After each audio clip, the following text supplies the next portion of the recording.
Hello बच्चों, जैसा कि हाल ही में अमेरिका ने ये आरोप लगाया है कि भारत अमेरिका को चावल का डंपिंग कर रहा है, निर्यात के मामले में या निर्यात के द्वारा डंप कर रहा है अपने चावल को।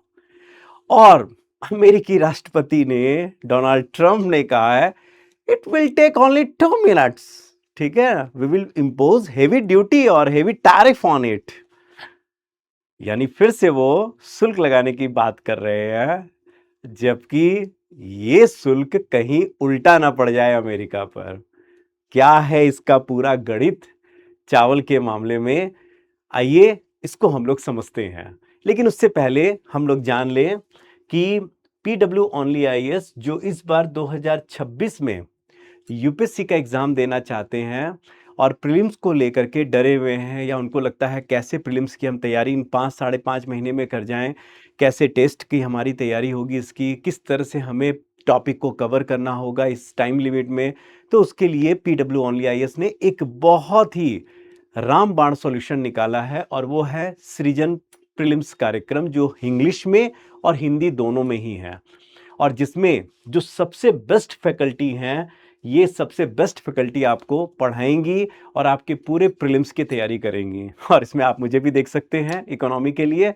और इसकी अगर मैं फीस की बात करूं तो बहुत कम फीस में 6,999 रुपीज़ फीस है। लेकिन जो पहले 1,000 बच्चे हैं, अगर वो फर्स्ट 1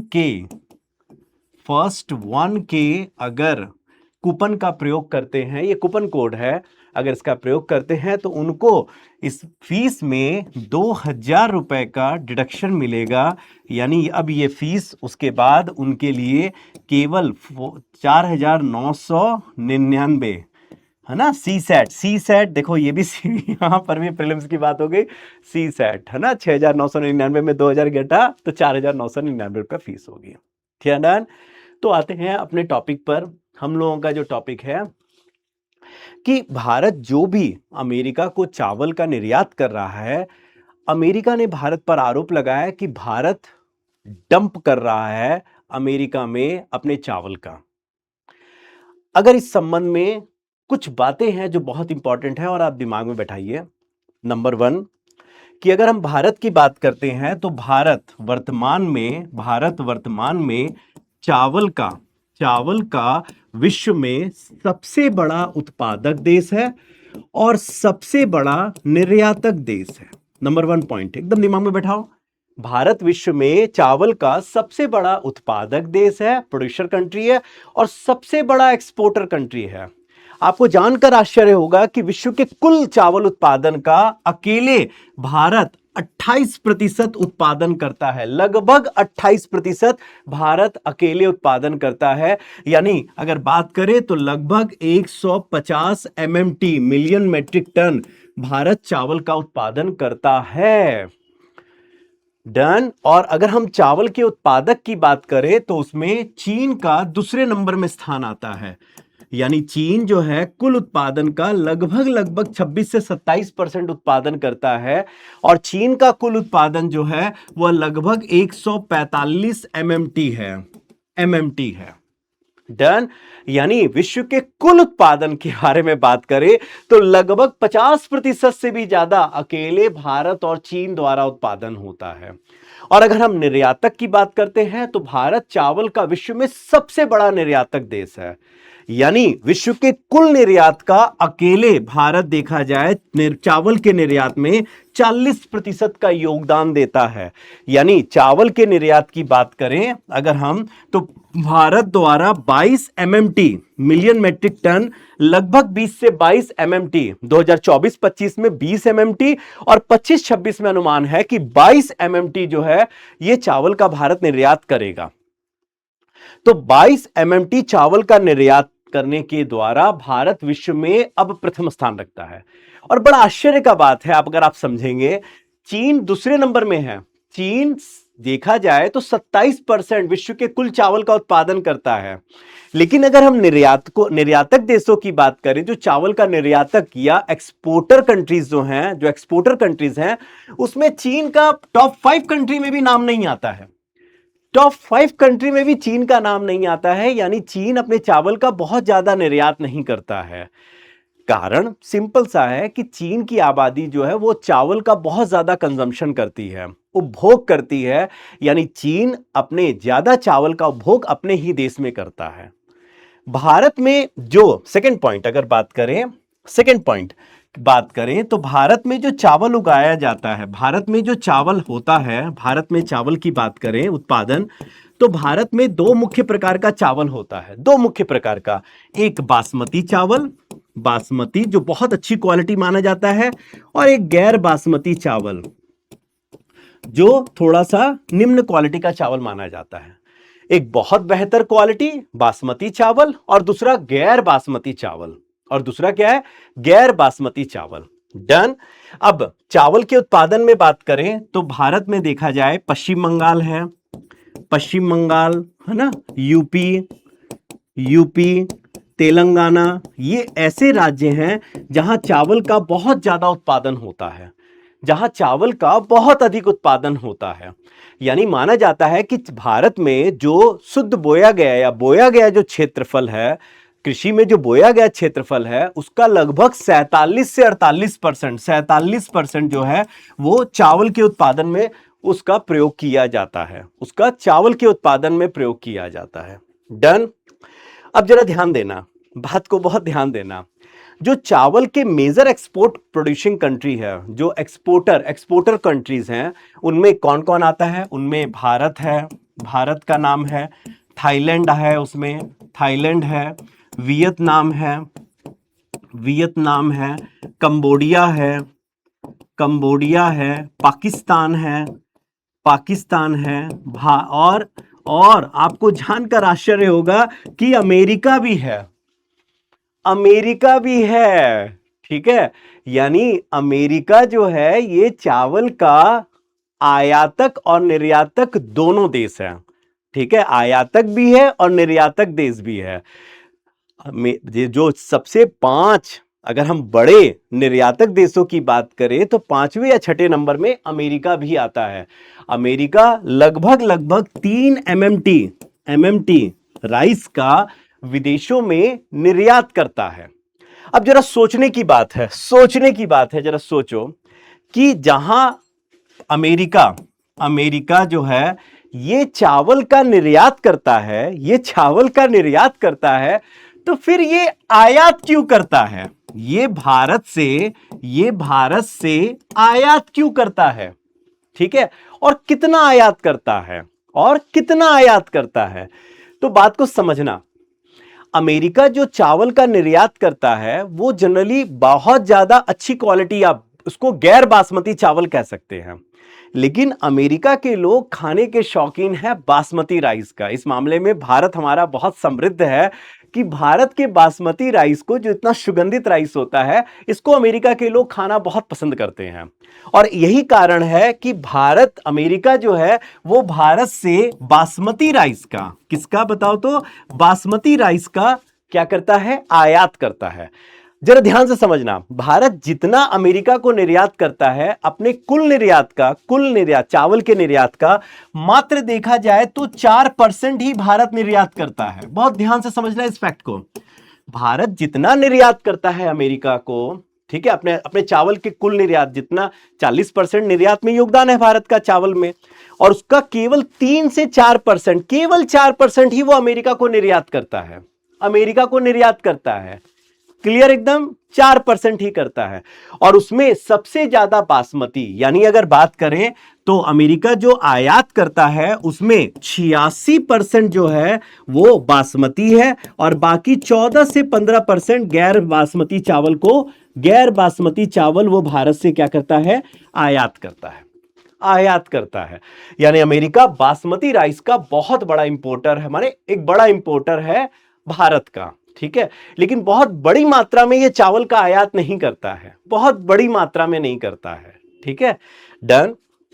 अब एक और बड़ा फैक्ट दिमाग में बैठाओ कि भारत जितना चावल का निर्यात करता है, जो चावल का भारत निर्यात करता है, 40%, विश्व के कुल 40% चावल का निर्यात भारत अकेले करता है, और सबसे बड़ा उत्पादक देश भी है।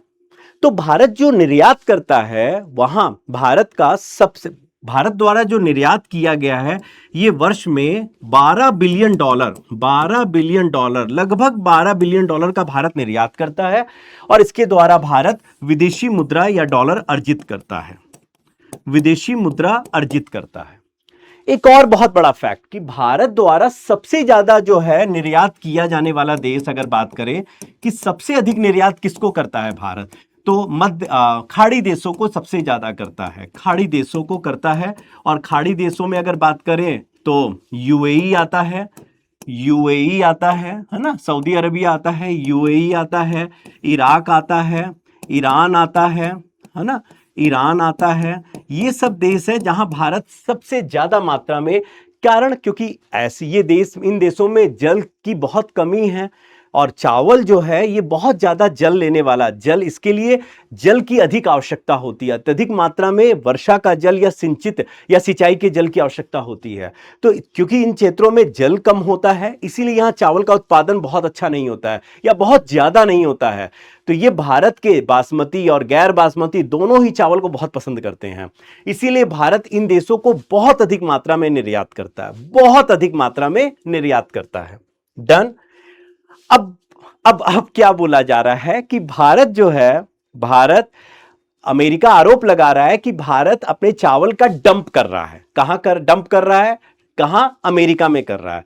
तो ये जो डंपिंग का मतलब क्या होता है, डंप करना का मतलब क्या है, जरा इसको समझना, डंपिंग का मतलब क्या होता है।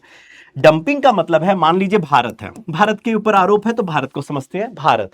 भारत मान लीजिए चावल का उत्पादन कर रहा है, चावल का क्या कर रहा है, उत्पादन कर रहा है और उत्पादन करके वो निर्यात कर रहा है, मान लो अमेरिका को कर रहा है, ठीक है, अमेरिका को कर रहा है। अब अमेरिका में जो किसान बैठा हुआ है, अमेरिका का किसान ये भी चावल का उत्पादन कर रहा है, ये भी क्या कर रहा है, चावल का उत्पादन कर रहा है, ठीक है ना, चावल का उत्पादन ये भी कर रहा है, ठीक है।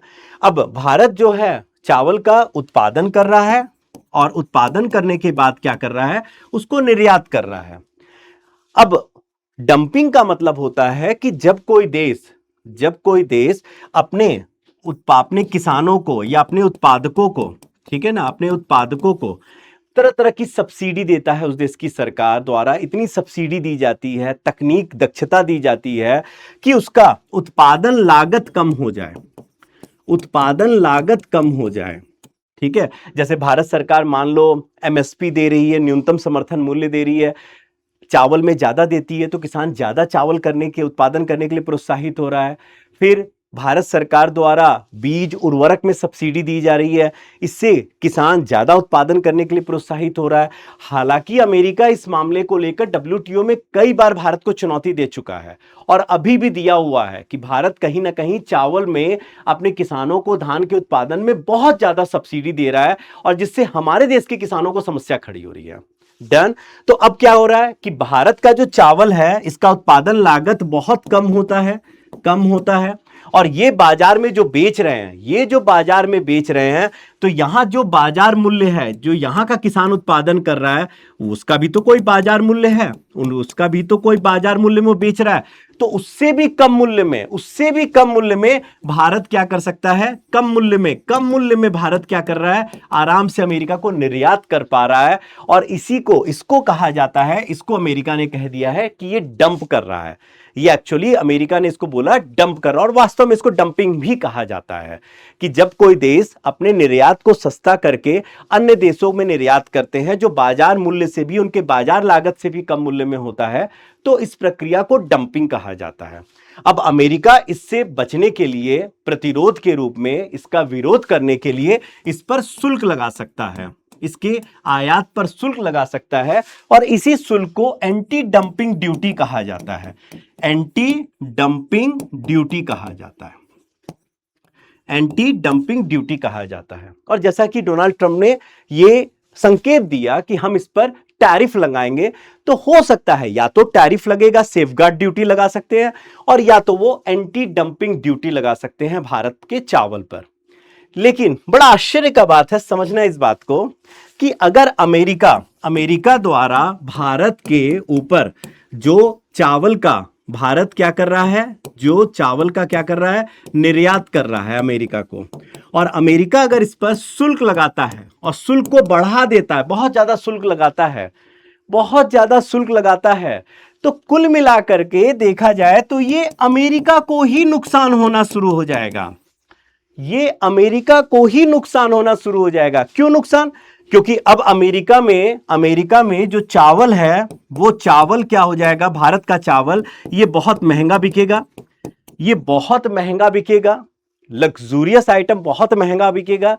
अब बात को समझना, बहुत ध्यान से समझना कि अमेरिका में बहुत सारे एशियाई कंट्री के लोग अब बहुत ज्यादा वहां स्थापित हो रहे हैं, अब रह रहे हैं, ठीक है। और ऐसे लोग जो रहते हैं वहां पर, एशियाई देशों के लोग, वो क्या करते हैं, उनकी सबसे ज्यादा डिमांड होती है खाने पीने में, चावल की बहुत ज्यादा वो डिमांड करते हैं, खासकर भारतीय चावल को बहुत ज्यादा पसंद करते हैं।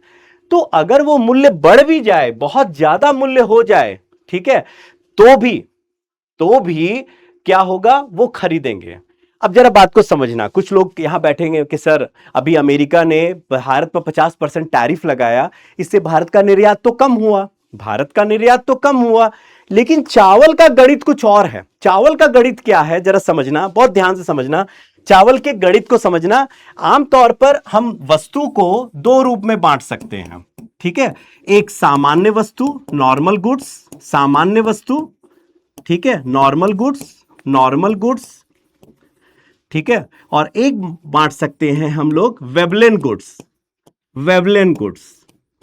ठीक है, महंगी वस्तु, इसको हम लोग बोलते हैं महंगी वस्तु, लग्जूरियस आइटम, ठीक है, विलासिता वस्तु।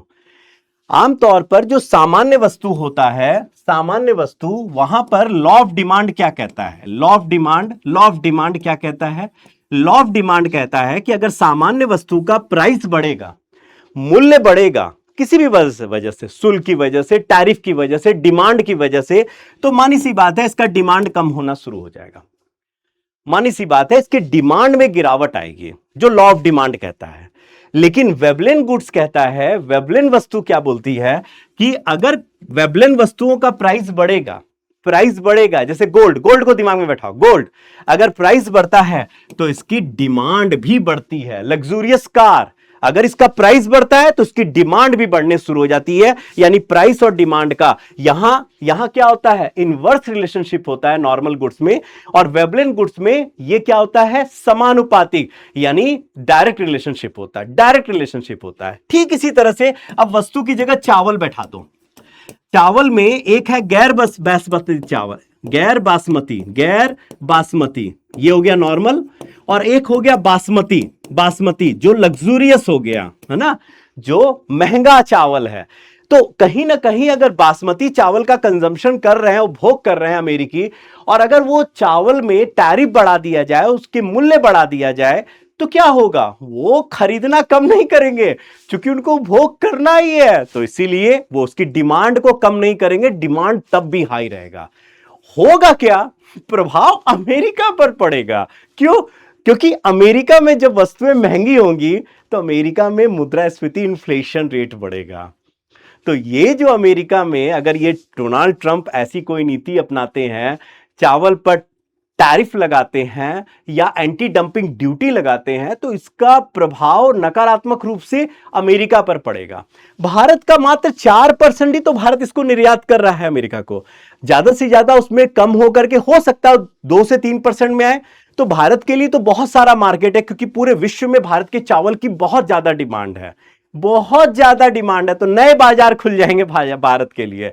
तो भारत को यहां कोई नुकसान नहीं होगा, चिंता अमेरिका को करनी है, हमें नहीं करनी है। That's all. ये था आज का topic. Thank you so much, all the best, bye bye, ध्यान रखिए अपना।